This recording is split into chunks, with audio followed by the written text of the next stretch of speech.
So hi everyone, welcome back to the channel. Now if you're a regular follower of my channel, you probably know I'm quite a fan of giant bikes. I own three. I've got the Trinity TT bike, the Advanced Pro 1 TCR and the SL Disc TCR behind me. One is a rim, one is a disc. This is the disc one, and this is my first TCR with the integrated seat post. Now I'm not one of those people that is going to justify everything they buy and say it's the best. I'm quite happy to criticise things that I've bought with my own money. Now a couple of months ago I did a real in-depth review of this bike on the channel, having ridden it for about 2,000 kilometers, gave my initial thoughts, and I scored it really well against all the other bikes I've ridden in this class. But I kind of alluded to one thing I really didn't like, and that was the ISP seat clamp. Now it seems like a trivial thing. I don't think Giant have got it right. I think they've made a few massive blunders actually, and I do know a few people that have had the same problems with the seat clamp. And actually it takes a fair amount of mechanical sympathy to understand what's going on and create the perfect solution for this. And I don't think Giant have got it right, and I've actually had to adapt a solution for this bike because it wasn't perfect. But instead of explaining out here, let's get into the design, let's look at the engineering and see what's going on. Now this is actually the previous model year. This is the 2020 TCR. Having looked at the 21 TCR, I still don't think they've got it right. They've made a slight modification to the seat clamp, but I still think there's going to be an issue there, and it's a real shame because it creates a problem for mechanics, bike shops, potential warranty problems, and it could be a massive headache for end users. And I do know some people who have had a headache with this trying to claim it under warranty, but it's a very grey area because of the issue. But as I said, let's dive into the engineering and I'll explain more. So hi everyone, welcome back. It's probably a bit easier for me to explain in here, back in the bike cave, with the assistance of a few pictures from PowerPoint. Now I won't go on too long about this, but anyway, the first picture you're going to see is how the seat clamp is designed to work.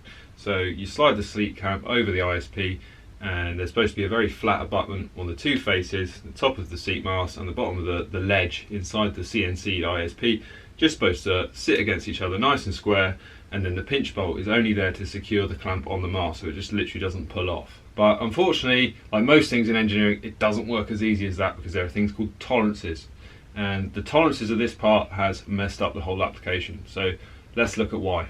The first issue is that most bike mechanics or people at home or bike shops won't necessarily get the cut on the ISP square enough to provide that flat abutment needed.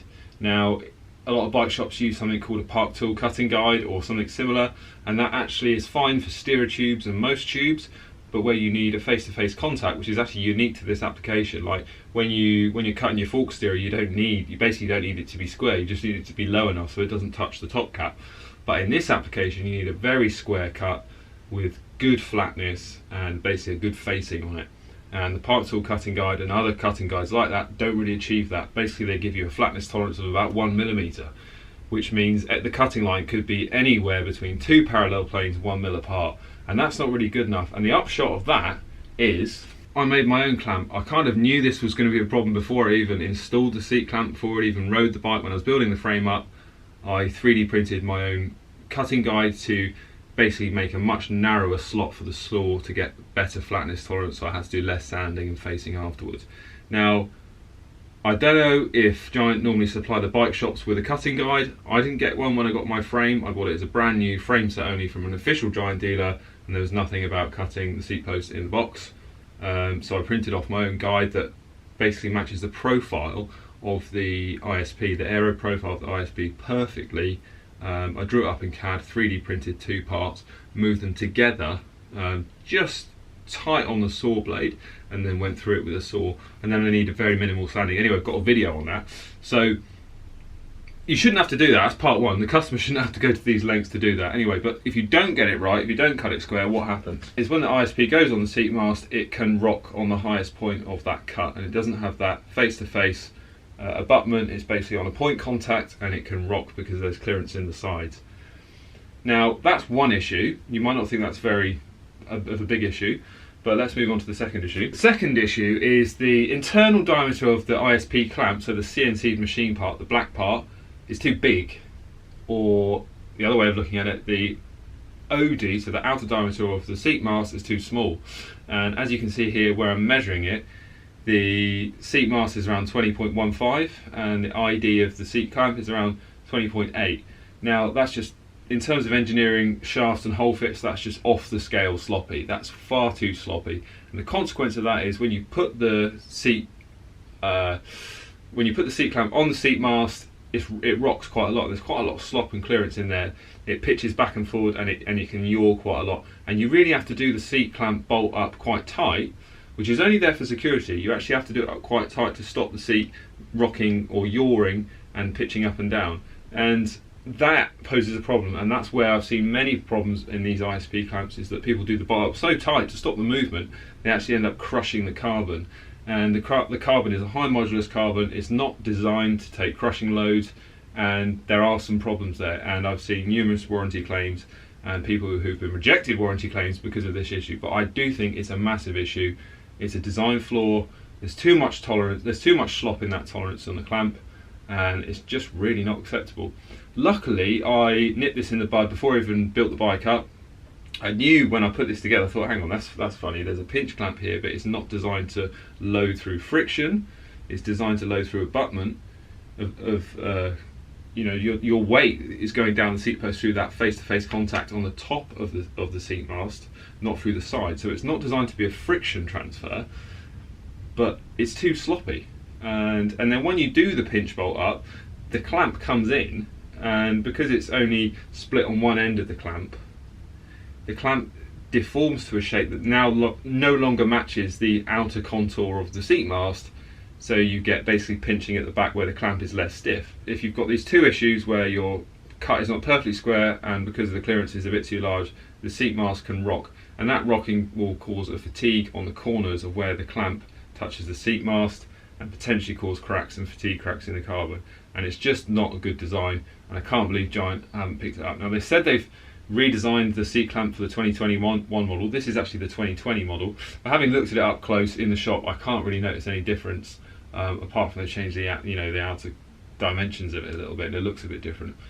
Now, like I said, I nipped this in the bud. I used the Shim steel on the first time I built the bike up, and I've not really had a problem, because now you'll see from this little cut that the Shim steel creates a really snug fit on the outer diameter of the carbon, and I barely need to nip the pinch bolt up. And the good thing about that is, because I've barely nipped the pinch bolt up, I've still got the nice profile of the clamp which matches the profile of the seat post with a uniform offset. Basically, it needs to be a really snug fit over the ISP to load it uniformly, not have this rocking problem or over tightening problem. And like I said, I've used Shim steel, so I've used 0.15 mil Shim steel, I think it was, all the way around. So on either side, basically I've increased the diameter of the ISP by 0.3. So now I've got a much snug, almost a tight push fit on the clamp, and that is so much better. So now I barely need to nip up the pinch bolt at all. But what I'm saying is, this is such a disappointing thing, because I gave the bike such a glowing review. It's a disappointing thing that the end user is having to deal with this. Like most end users or many bike shops, they shouldn't have to deal with this. It's going to create problems in warranty, bike shop mechanics, end users going to have headaches with it. It does take some level of mechanical sympathy to actually understand this issue and to create a solution like with the Shim steel. Like, I shouldn't have to do that. And a lot of people out there won't be prepared to do that, and they'll just tighten the bolt up and they'll break the carbon. And it would all be, this problem would be eliminated if they'd have just toleranced the sliding fit properly. So it's a much tighter sliding fit. Now Giant might say, oh, the tolerance depends on the thickness of the paint, but I'm sorry, that's not the end user's problem. That's your problem to fix in design.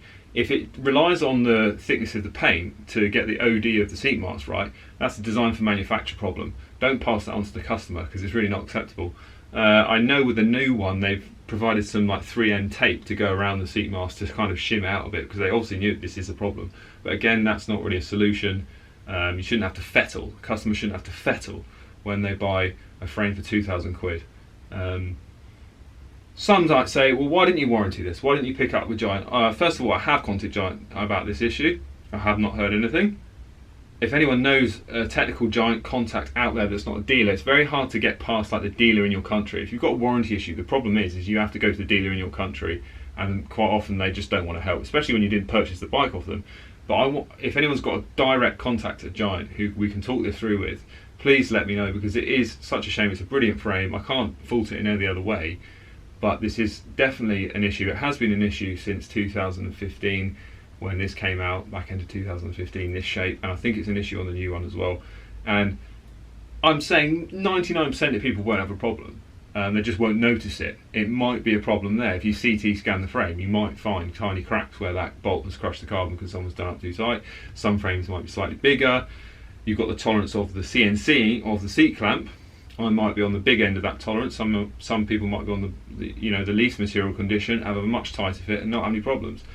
The seat mast of the bike, the outer dimension of that is defined by the mould, so the steel tool, which isn't going to change really, and that's quite easy to control in production, and the thickness in the paint.